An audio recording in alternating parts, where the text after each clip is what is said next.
My father sent me to my husband's company to test him. A surprise inspection, HED called it. I thought it would be a formality. I wasn't even 5 steps inside the office when I saw her, a woman dressed in a look of curated innocence, staring at an industrial shredder as if it were magic. Wow, this thing is so cool, she breathed, and then without a second thought she picked up a contract from a nearby desk and started to feed it in. A colleague next to her went pale. Lexi, for God's sake stop, he yelped, diving to snatch it back. Weren't you in Carter's office playing video games? Why are you out here? She just giggled.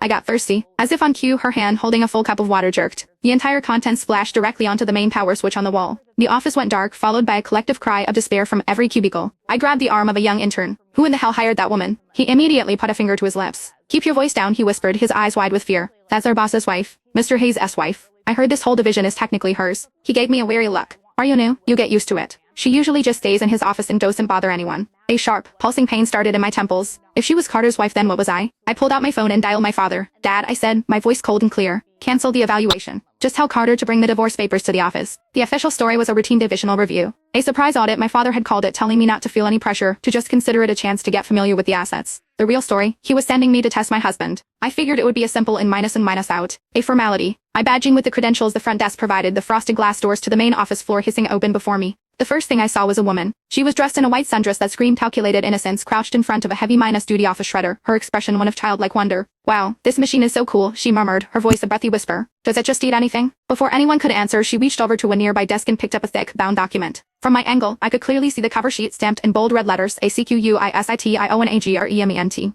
Without a moment's hesitation, she started feeding it into the machine's hungry maw. Emitting glasses nearby went white as a sheet. Lexi, no. He launched himself across the short distance between them, a desperate dive that was more of a controlled fall, snatching the contract from the shredder's teeth just in time. He collided with her, but she barely seemed to notice. My God, Lexi, what are you doing? He gasped, his voice thin with terror. I thought you were in Carter's office playing on your Switch. This contract has to be signed this afternoon. The woman Lex I didn't seem the least bit offended by the collision. She just giggled, a light, airy sound, and held up an empty tumbler. Got bored. And thirsty. The man with the glasses clutched the rescue document to his chest like it was a newborn baby. He let out a shaky breath, forcing a pained smile onto his face. Right. Thirsty, he said, his voice dropping to a near-minus beg. Please, can you just go back to his office to get a drink? He has that filtered water cooler in there, remember? She pouted. The water in there tastes weird. I like the water out, he better. Ignoring the man's look of pure, unadulterated despair, she skipped off toward the break room. I watched the whole insane spectacle, a sharp, pulsing pain starting in my right temple. I caught the sleeve of a young guy who looked like an intern, his ID badge still shiny and new. Who is she? I asked, keeping my voice low. The intern's eyes flickered from me to the woman's, retreating back, a flicker of raw fear in them. He brought a finger to his lips in a universal sign to be quiet. Keep it down, mum.